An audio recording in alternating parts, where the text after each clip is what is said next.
Bienvenidos a la siguiente clase correspondiente al módulo 2, Ciencias Sociales, primer ciclo, denominado Chile, siglo XIX y XX.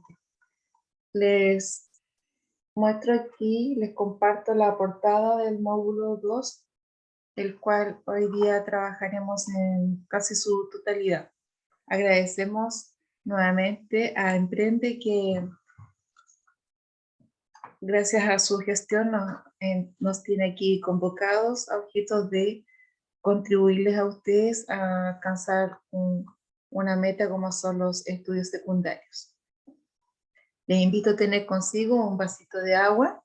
Siempre es bueno porque el consumo de ello nos permite que nos llegue un poquito de oxígeno al cerebro y hace que las ideas nos queden fijadas en el cerebro. Su cuaderno para los apuntes, un lápiz y un ambiente tranquilo destinado a la lectura para orientar sus estudios. Bueno, el texto básicamente se refiere a un eje importante como es la economía salitre a principios del siglo XX, pero muy importante como un ciclo económico y que va interrelacionado con otros factores como fue la Guerra del Pacífico, la Primera Guerra Mundial, la Gran Depresión de 1929 que surgió en Estados Unidos y las consecuencias económicas y sociales muy deplorables, si usamos ese término, para la sociedad chilena una vez que la economía del salitre entró en crisis. Ahora, el ciclo del salitre no es un tema que solo abarque la economía nacional, sino que va reflejando los vaivenes de la política y de la economía internacional. Ahora, primero que todo, ¿qué es el salitre? El salitre es un fertilizante natural de gran importancia en un tiempo en que no había un sustituto superficial para abonar las tierras, pero también su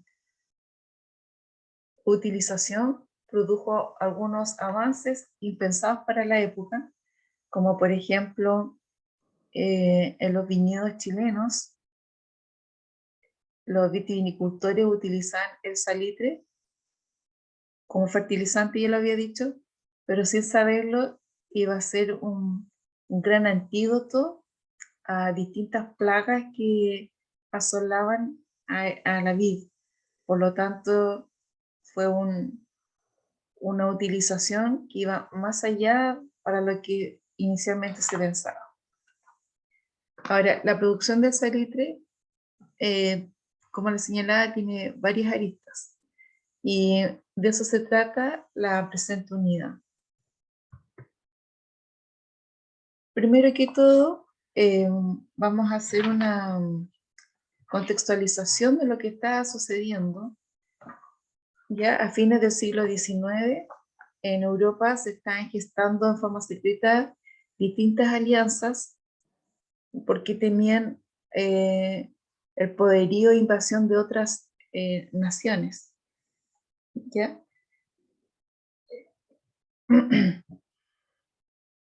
Ahí, va a surgir un panorama que va a vincular a ciertas naciones en distintas alianzas. Por ejemplo, una de ellas, la Triple Alianza, que estaba integrada por Austria-Hungría, Alemania e Italia. Y otra alianza denominada la Triple Entente, que está compuesta por Francia, Inglaterra e inicialmente Rusia. También hay otro hecho importante como va a ser el surgimiento de la Revolución Rusa, ¿ya? La que va a terminar con un sistema imperialista y va a instalar un modelo económico muy distinto al que existía antes, ¿ya? Antes de la Revolución Rusa, el poder estaba concentrado en una dinastía denominada zar o zarismo, y una economía basada prácticamente en los hábitos del feudalismo, que era la tenencia de la tierra, pero con una explotación muy elemental, con herramientas anquilosadas muy antiguas. Y a raíz de la Revolución Rusa se va a instalar un modelo económico con metas cada 5 años que van a llenar de energía este gran imperio, ¿ya? En el ámbito del petróleo, de materias primas como el hierro, por ejemplo, y de nuestro estado feudal prácticamente, con los zares va a pasar a tener un rol industrial muy importante. Ahora, también hay que decir que Europa quedó bastante devastado con la Primera Guerra, que comenzó en 1914 y que dejó a Europa en ruinas. Ellos no tenían antecedentes de guerras tan violentas como fue la primera, del 1914 al 18, y eso significó, a modo de consecuencia, que una vez terminada la Primera Guerra, eh, donde todo el mundo estaba acostumbrado a mirar a Europa como un símbolo de progreso, la mirada se vuelca ahora hacia Estados Unidos de América, un país que va a surgir como victorioso en su participación de la Primera Guerra, con un desarrollo industrial muy importante, con una economía que se desborda y la cual para 1929 va a iniciar una crisis económica, eh, que también va a afectar a Europa, va a afectar tremendamente a América Latina, cuyo país más afectado va a ser Chile, porque para entonces teníamos un modelo económico abierto, por lo tanto dependíamos mucho de economías extranjeras, se dependía mucho de Estados Unidos, país al cual nos prestaba dinero, pero a la vez le vendíamos cobre, y con la venta del cobre se pagaban esos empréstitos y lo poco que quedaba servía para invertir, por ejemplo, en obras públicas en nuestro país, como por ejemplo el viaducto del Mayeco, que se encuentra en la 9ª región y que es un símbolo de la ingeniería de construcción de puentes de alto estándar.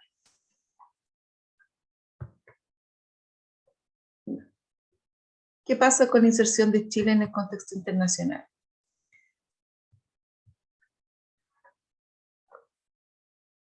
Bueno, nos vemos muy afectados por el tema de la invención de salitre por parte de Alemania, ya producto del bloqueo económico marítimo que tenía Alemania en la Primera Guerra Mundial, crea el salitre sintético.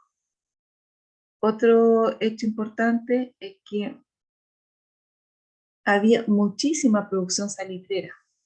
Y ustedes saben que en el mercado, cuando hay mucha oferta de un producto, sus precios bajan. Como por ejemplo el tomate en febrero en Angol.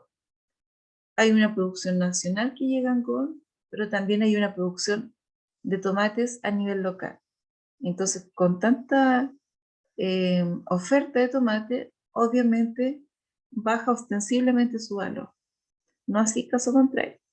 Por ende, en el caso del salitre, hubo una gran explotación y producción de salitre.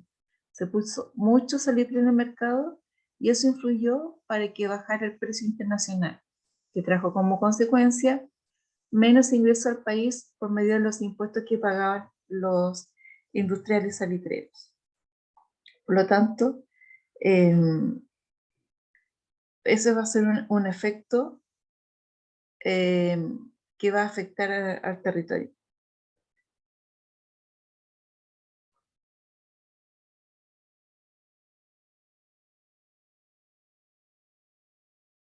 Si bien Chile intentó tener una neutralidad para la Primera Guerra Mundial, los efectos de la Primera Guerra afectó nuestra economía.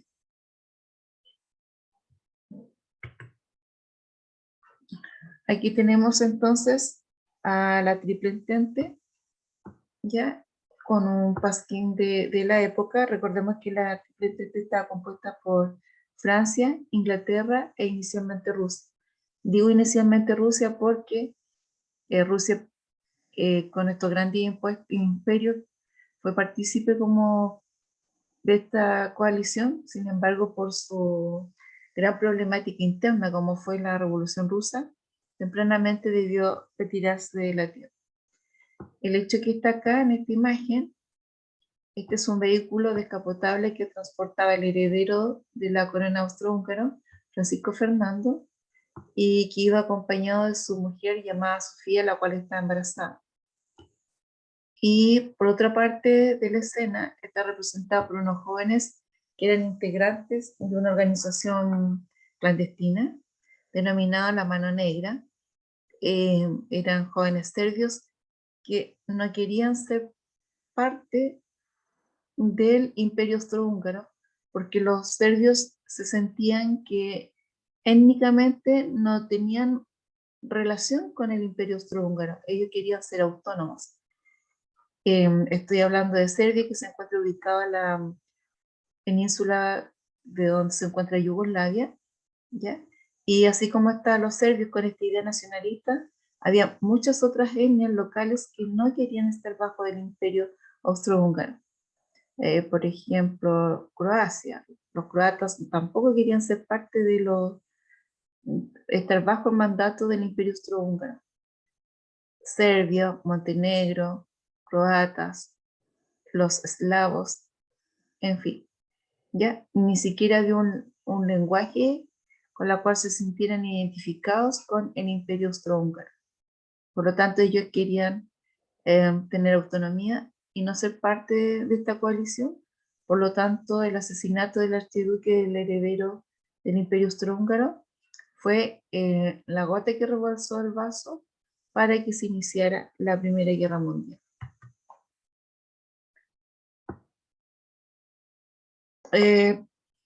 Chile en el ámbito internacional se vio grandemente perjudicado desde el punto de vista económico, dado que el valor del salitre comenzó a fluctuar y fue muy afectado en América Latina y por ende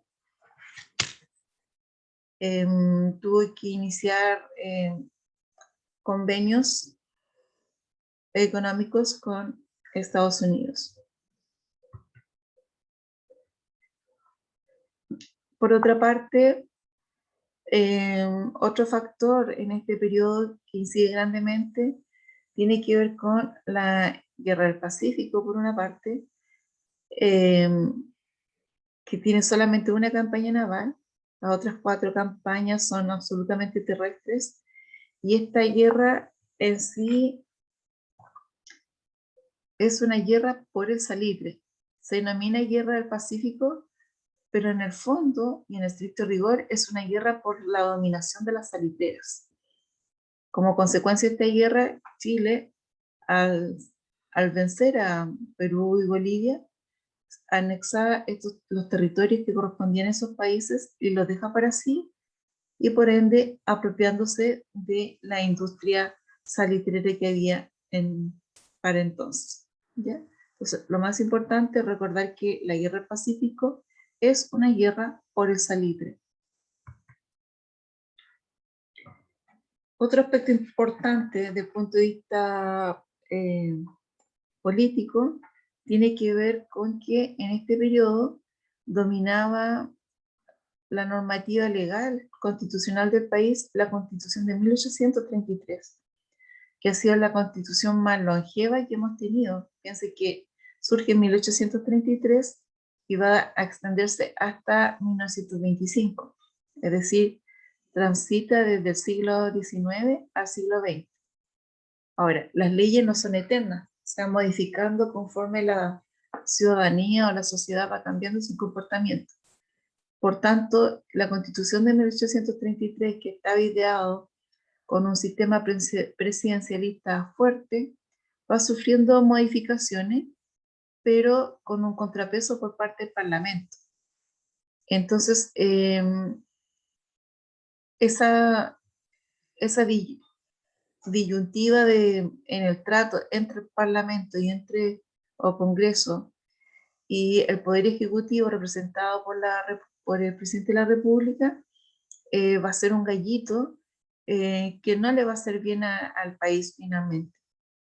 Ahora, el Congreso va a tener tanto poder en su momento en que ya el poder del Presidente de la República va a quedar totalmente eclipsado y vamos a tener en 1891 una revolución civil donde concluye prácticamente con el suicidio del presidente Balmaceda, que estaba gobernando en ese minuto.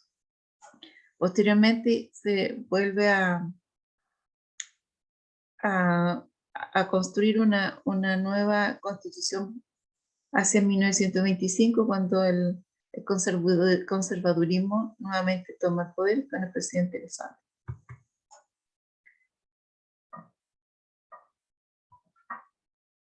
Ahora, en este periodo tenemos aspectos sociales muy relevantes. Un hito o uno de los actores son la parte política, representada por el Congreso principalmente, quienes a su vez representan a la élite política y económica y social del país, quienes eran los dueños de los medios de producción de la riqueza. Y por otra parte, surge otro actor en la sociedad, quienes van a estar representados por los obreros salitreros, quienes trabajan para parte de esta élite económica que surge a raíz de la Guerra del Pacífico, siendo los dueños de las salitreras, y estos representantes del poder económico van a casar a sus hijos con los descendientes de los dueños de fondos que también tenían el monopolio del poder y de la riqueza basada en la tierra, y por medio de estos matrimonios de conveniencia va a formarse una élite por muchas generaciones con una concentración de la riqueza impresionante. Por un lado a la tierra y por otra son dueños de estos centros mineros de producción. Situación que se contrasta con los trabajadores de las mineras, que van a constituir un nuevo segmento que van a ser los obreros. Por una parte vamos a tener los obreros salitreros, los mineros, los obreros mineros, los obreros portuarios, los obreros agrícolas. Para decir, estamos frente al surgimiento del movimiento obrero en Chile. Y aquí pueden ver una imagen donde ellos hacen una manifestación para que se regule las horas de trabajo. Esto también está influenciado por la encíclica Rerum Novarum, ¿ya? Del Papa León XIII, donde él pide justicia social, pide que el dueño de la empresa tenga consideración con los trabajadores, que se les dé un día de descanso dominical, que se les considere con un horario de descanso al día para la colación, con unos incipientes derechos sociales.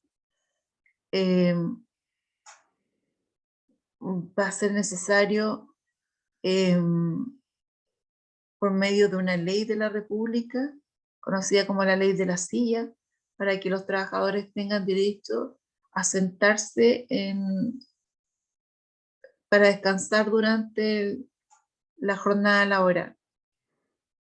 Desde otro punto de vista, quiero comentarles que muchos derechos sociales que nosotros tenemos los trabajadores hoy en día, en distintos ámbitos, mucho de ellos se debe al movimiento obrero nacional e internacional para hacer un llamado a la conciencia de los empresarios y mejorar sus condiciones laborales.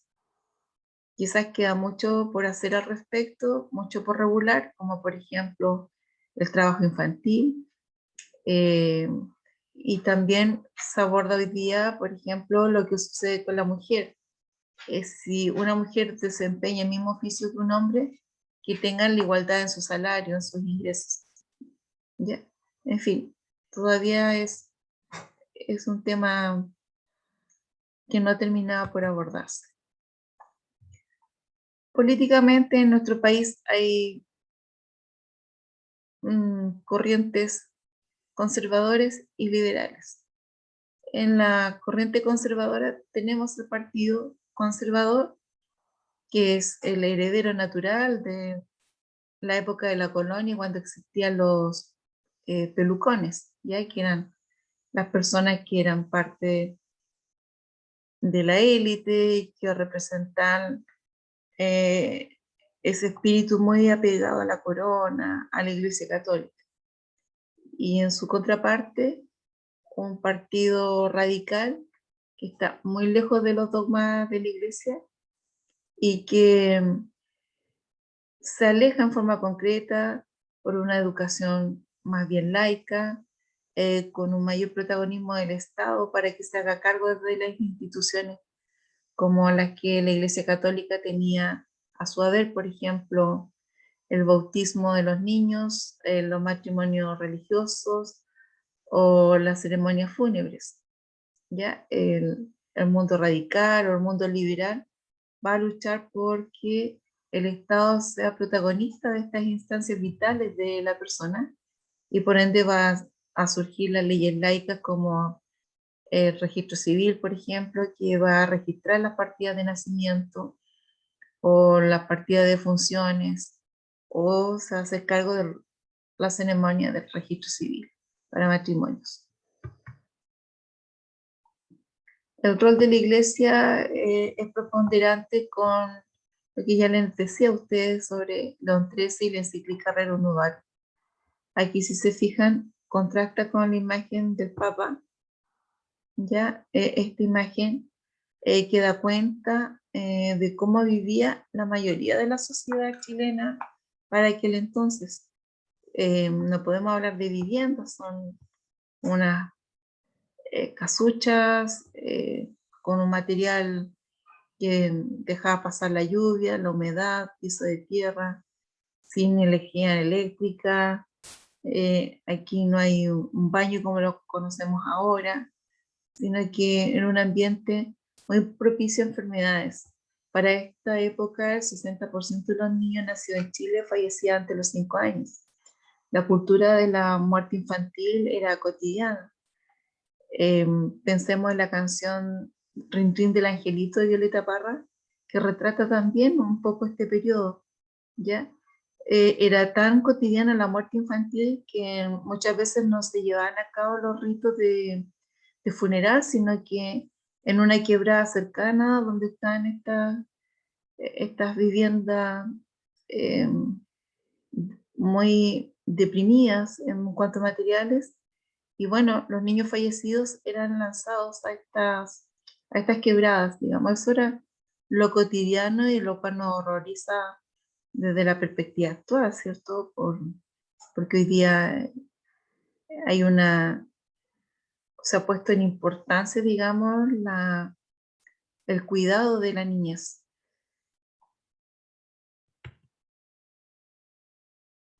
Tenemos acá un símbolo de la masonería. eh, Da una mirada laica a la organización del país. Son personas que promueven los valores humanistas y esto está muy inspirado en la corriente de pensamiento vinculado a la Ilustración previo a la Revolución Francesa. ¿Ya? Sus ideales están vinculados a ella. La masonería todavía existe, la componen personas que se ocupan en ampliar su bagaje cultural, y así como hay hombres, también ha surgido la logia de mujeres. Como un dato a la pasada, por ejemplo, la Universidad de Concepción es creada por la masonería. chilena. Por eso su eslogan dice por la libertad de pensamiento. Los militares de esta época principalmente están compuestos por la clase media acomodada, están integrados por destacados profesionales militares, pero no tenían una mayor participación, digamos, en temas sociales, económicos y políticos de nuestro país. Sí hay que decirlo que dentro de sus filas muchas veces habían jóvenes militares que discrepaban un poco con las jerarquías. Entonces, cuando algo no les agradaba, eh, integraban grupos secretos y hacían demostrar sus descontentos con la sociedad. Si bien en 1916 se dictó una ley para impedir esas muestras de descontento, igual persistieron.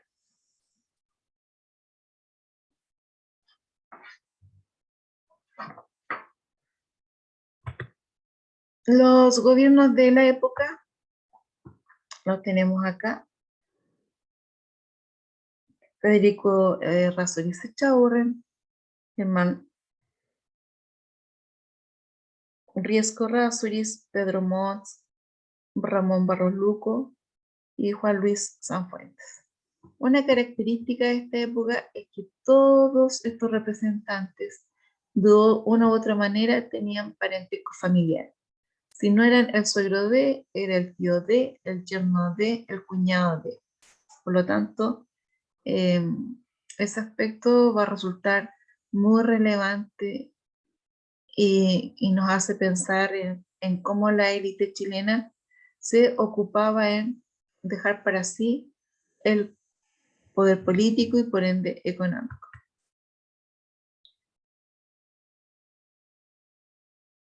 Desde el punto de vista de la economía, desde 1900 a 1920, el eje económico importante en Chile giraba en torno al salitre. Inicialmente eran exportados a Europa, quienes lo exportaban eran agentes británicos. Los dineros que se obtenían eran a través de los impuestos aduaneros en los puertos. Ya había señalado que el salitre chileno servía como fertilizante tanto al sur como al centro, en el centro de nuestro país, dado que este territorio también era dedicado a la economía. Podríamos decir que entre 1900 y 1920 es la edad de oro del salitre y se ve interrumpido con el surgimiento de la Primera Guerra Mundial. También va a tener un auge muy explosivo porque va a ser utilizado también como explosivo. Pero posteriormente va a declinar su producción por los antecedentes que ya le había mencionado. Uno, la gran sobreexplotación de este mineral que hizo que bajara los precios de manera internacional. Y por otra, la invención del salitre sintético por parte de Alemania. La industria chilena creció rápidamente a raíz de la explotación salitrera.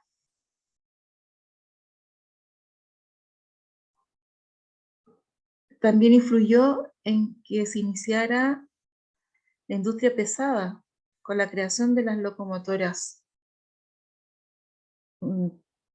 que todavía quedan en algunas partes del país. Esta imagen que se encuentra aquí en el margen superior izquierdo es una fotografía que está tomada de la página Memoria Chilena. Ellos son obreros salitreros. Pueden ver que tienen sus herramientas de trabajo, como su pala, y hay un hecho muy importante si se fijan. Muchos de estos obreros salitreros usan sombrero o chupalla, como diríamos en el campo. Y esto se debe a que muchos obreros agrícolas, al no tener una vida cómoda en los campos, eh, por el poco ingreso que tenían trabajando, porque iban de un lugar a otro también, ellos emigran a los centros salitreros. Por eso en la fotografía de este periodo normalmente los vemos con chupallas. Ellos son inmigrantes entonces de obreros agrícolas, pasan a ser obreros salitreros. Y ellos trabajan en áreas desérticas muchas veces, y desde la mirada actual prácticamente sin ningún protector de seguridad. Aquí ustedes no los ven con casco, ni con protectores para su cuerpo, ni guantes, nada. Era un trabajo muy sacrificado, con muchísimo rigor, y ellos, el dinero que recibían no es como el que tenemos hoy en día, ¿ya?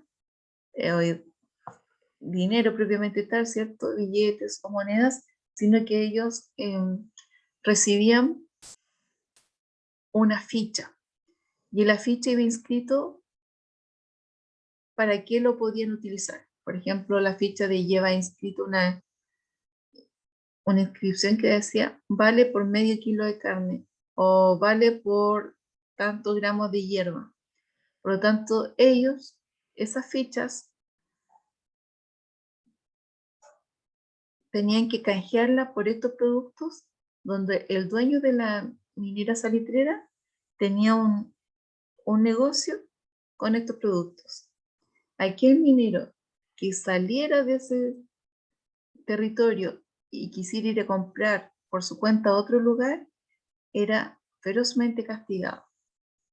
Entonces, al lugar donde tenían que ir a intercambiar estas fichas por productos, ya sea carne, hierba u otra necesidad básica, se denominaba pulperías. Así le denominaron ellos porque sentían que el dueño de la industria, aparte de quedarse con todo su esfuerzo físico de largas horas y en condiciones muy extenuantes, además lo que ellos ganaban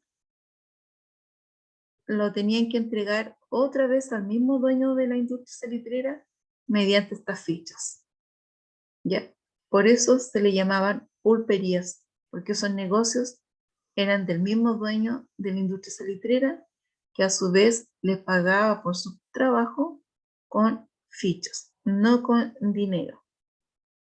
¿Ya? Yo les recomiendo ver la película Subterra, y allí pueden ver, perdón, Subsole, y allí pueden ver cómo era la vida en ese.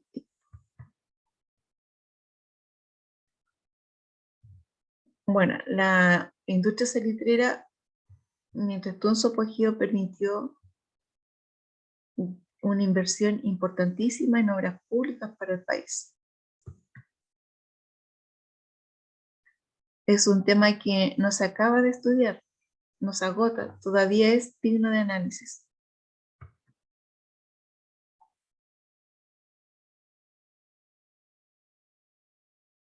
Como les señalaba, Chile va a dejar de mirar hacia Europa y se va a contactar más con Estados Unidos en términos comerciales, producto de la Primera Guerra Mundial.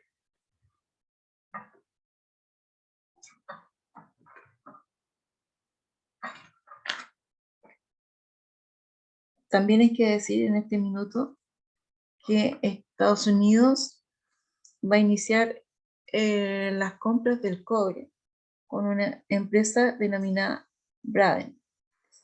Y luego, para 1906, otra empresa llamada la Guggenheim se adueñó de la minera de Chuquicamata. Ya, otro factor interno económicamente va a ser la inestabilidad financiera en el país. Todo el siglo XX, todo el periodo cruzado por el presidencialismo, va a tener un gran fantasma económico. Y ese gran fantasma va a ser la inflación. ¿Qué significa inflación? Por ejemplo, una familia en el año recibe 2 ingresos, porque se paga un sueldo mensual. Pero cuando hay inflación, es como si en vez de 12 sueldos, se tuviera 11 sueldos. Vale decir, se percibe, está la sensación de que hay menos dinero para comprar las necesidades, para suplir las necesidades básicas. ¿Ya? Eso es en términos simples lo que es la inflación. El costo de la vida, muy alto. ¿Ya? Le mencionaba que el viaducto Mayeco es un símbolo de la alta ingeniería y de lo que significó lo que recaudó el Estado chileno por los impuestos aduaneros de la venta del salitre. ¿Ya? Podríamos decir que el salitre era para esa época a lo que es el cobre hoy en día. Ustedes saben que el cobre es llamado el sueldo de Chile.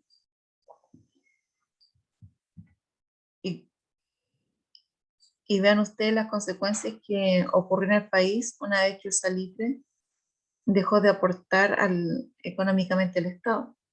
Hoy día nos podríamos preguntar qué sería del Estado de Chile, de todos los ciudadanos, si el cobre entra en crisis como alguna vez lo fue el salitre. ¿Qué pasaría con nuestra economía? ¿Qué pasaría con esta viga maestra?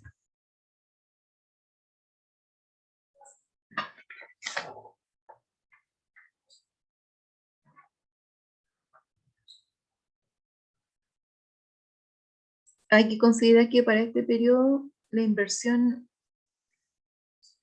privada principalmente fue extranjera. Para algunos especialistas plantean que desde 1880 a 1924 Chile tuvo las mejores oportunidades de desarrollo, pero desafortunadamente no fueron aprovechadas. Quizás uno de los factores que afectaron a ello fue el rol que cumplió un personaje denominado el Rey del Salitre, John North. John North era un inglés, un inmigrante que tenía conocimientos técnicos e industriales y supo estar en el lugar preciso a la hora indicada. Se adueñó de una salitrera, tenía conocimientos mecánicos y se fue adueñando de la casi totalidad de la industria salitrera del norte. Su influencia fue tan grande que él en su momento, con su carruaje, llegaba a Santiago, interrumpía en el Congreso y arremetía al presidente de la República y lo enrostraba a que bajara los impuestos, por ejemplo. Él era muy arrogante en ese sentido. Él tenía mucha influencia en algunos políticos y digamos, hoy día los mojaba para que cuando ellos votaran por ciertas leyes, esas leyes lo beneficiaran a él. Entonces, el Estado chileno no tuvo una postura clara para ejercer su soberanía, podríamos decir. Muchos políticos de la época se dejaron sobornar en beneficio de privados que no miraron el bienestar común de la sociedad chilena, sino que intereses privados.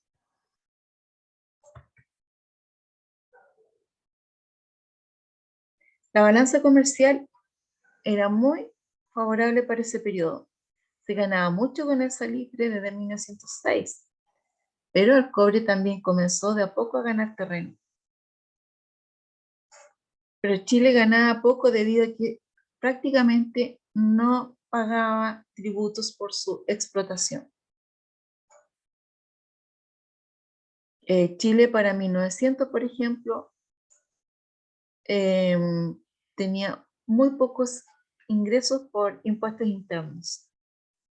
Entonces allí hay un punto relevante. La sociedad, un mundo de contrastes.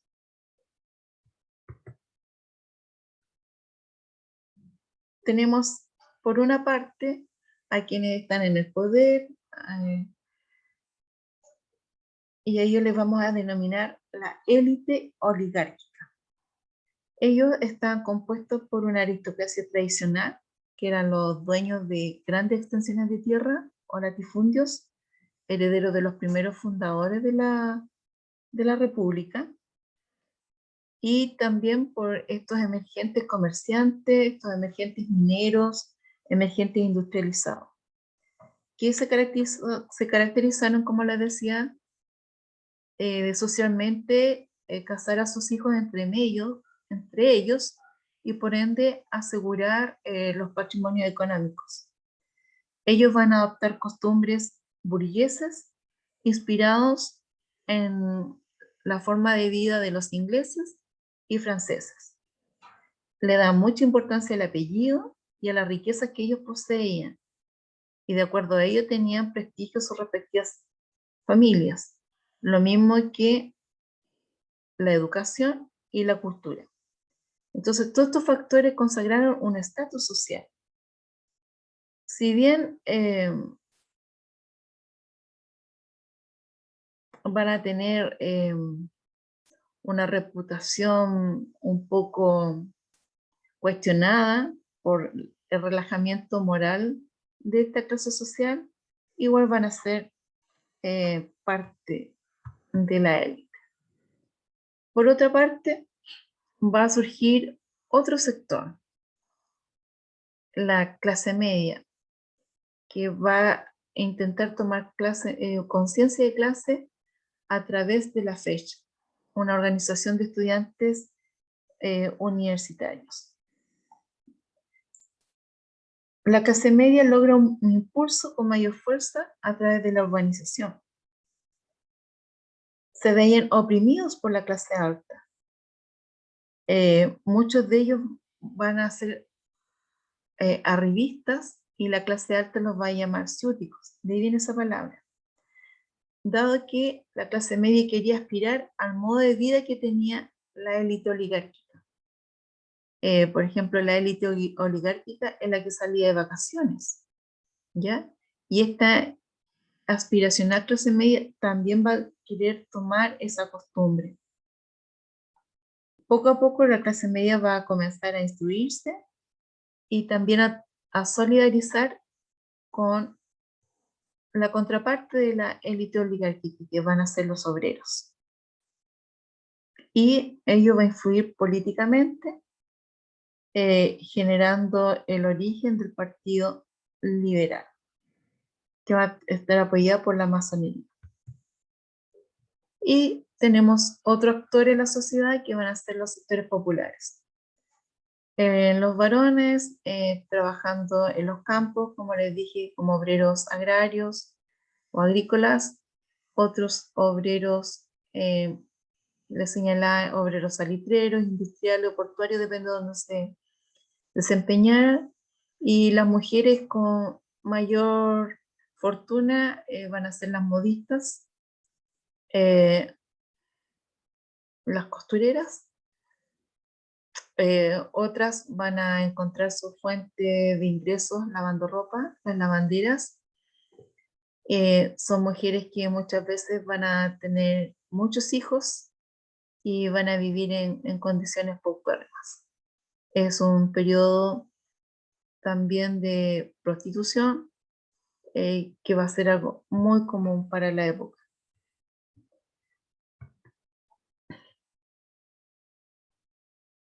El desarraigo campesino está dado porque muchos de estos campesinos, estos trabajadores agrícolas, van a abandonar el mundo rural, que por generaciones están muy ligados y con una condición de dependencia hacia el patrón, de fidelidad, y se van a sentir seducidos por las oportunidades que podían dar las industrias salitreras o la oferta de trabajo en las minas. Obviamente emigraron pensando en que iban a tener las grandes oportunidades laborales, y después se van a dar cuenta que van a quedar igualmente muy empobrecidos. No hay relación en dinero por la gran cantidad de trabajo. Por lo tanto, se van a desarraigar de su cultura, de sus tradiciones y muchas de sus creencias. También hay que decir que estos campesinos que buscaron en el ámbito de las mineras una mejor calidad de vida, no va a ser así. Hay otros emigrantes, otros campesinos que emigraron a la ciudad, también tuvieron un mal destino. Ellos pensaban que iban a encontrar la solución a sus males en la ciudad y la ciudad fue bastante hostil con ellos, ¿ya? Eh, esta emigración campo-ciudad es muy importante. Consideremos que ellos son los que se van a ir ubicando en los cordones concéntricos de la ciudad. Van a ser los que van a poblar las áreas marginales y que con el tiempo van a ser los cordones de pobreza, ¿ya? Los cordones de campamentos. Situación que hasta el día de hoy en nuestro país no ha sido superado. En síntesis, este migrante que se va del campo, que ya vivía en condiciones deplorables, ya sea en su búsqueda de mejor pasar en las minas, en los puertos, en las ciudades, se va a encontrar con que se va a encontrar con una realidad mucho más hostil y en peores condiciones de vida que tenía anteriormente en el campo. Todos estos elementos que yo les estaba comentando está dentro de lo que se llama la cuestión social. Un aspecto relevante es aquí el obrero que se dedicó al salitre. No tuvo buen estado de vida, sus condiciones de higiene fueron las causas de muchas enfermedades, no le pagan en dinero sino que en fichas, y esto fue favorecido por una falta de legislación que impedía la protección laboral de los obreros. La miseria del mundo obrero se ha reflejado en esta imagen que tengo al lado izquierdo, que es el interior de una cité. La cité era el patio común, era el lugar donde estaban los niños, era un lugar que siempre estaba con agua, muy húmedo, porque era el lugar donde las mujeres en bateas lavaban la ropa. Por lo tanto, esa misma humedad también se convertía en un transmisor de muchas enfermedades. Acá en el lado derecho tenemos otra imagen de cité, que son viviendas que están una al lado de la otra. Con suerte, algunas paredes dividían una de otra, pero muchas veces era una simple tela, vivían en condiciones de hacinados, muchísima gente, el contagio de enfermedades de todo tipo era de todos los días, y podemos ver que hay un gran número de personas que no tienen un empleo y están allí esperando que todo pase. Aquí tenemos imágenes vinculadas a la explotación salitrera. Este era el ambiente en el que ellos trabajaban.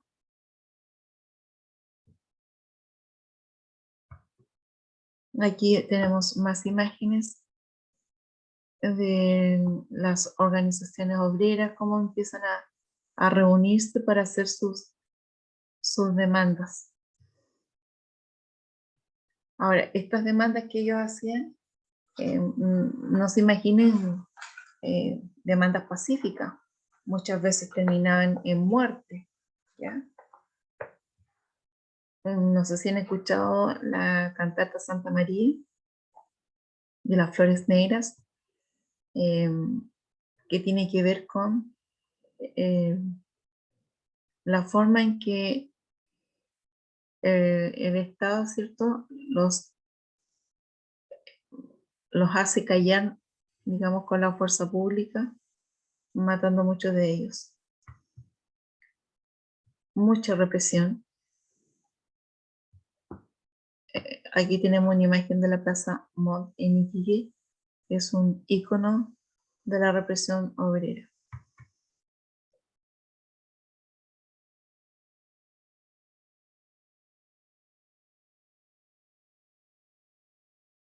Aquí pueden ver el titular de este texto.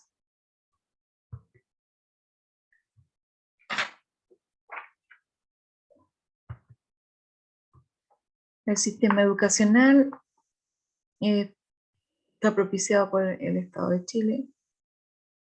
A raíz de los impuestos que se pagan por esa salitre, se construyeron muchísimas escuelas. Algunos se acordarán de la escuela llamada Grupo Escolar.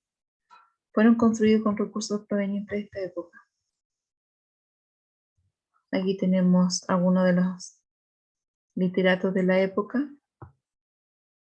Ellos cuentan en su literatura los estilos de vida que la sociedad chilena tenía en aquel tiempo. Grandes personajes en el mundo de la plástica como Rebeca Mate y en la política con Harpa. Bueno, en estos textos que están aquí hacen referencia al periodo que hemos estado compartiendo en este momento. Pueden encontrarlo en internet, en PDF, si gustan, para acercarse a ellos. Bien. Todo lo que hemos estado compartiendo, recuerden que tiene que ver con este texto. Y las preguntas que están acá están relacionadas manos a la obra. Son preguntas de análisis. Es muy necesario que ustedes lean el texto, tomen apuntes en su cuaderno, responder las preguntas que se dejan en este cuestionario de estudio. ¿Ya? Estas son imágenes que están en su texto. Las preguntas están en su texto. Ya, estas son todas preguntas que tienen que ver con la habilidad del análisis. ¿Ya? Les oriento las preguntas a responder de la página 26, 34, 43 y 45 en adelante.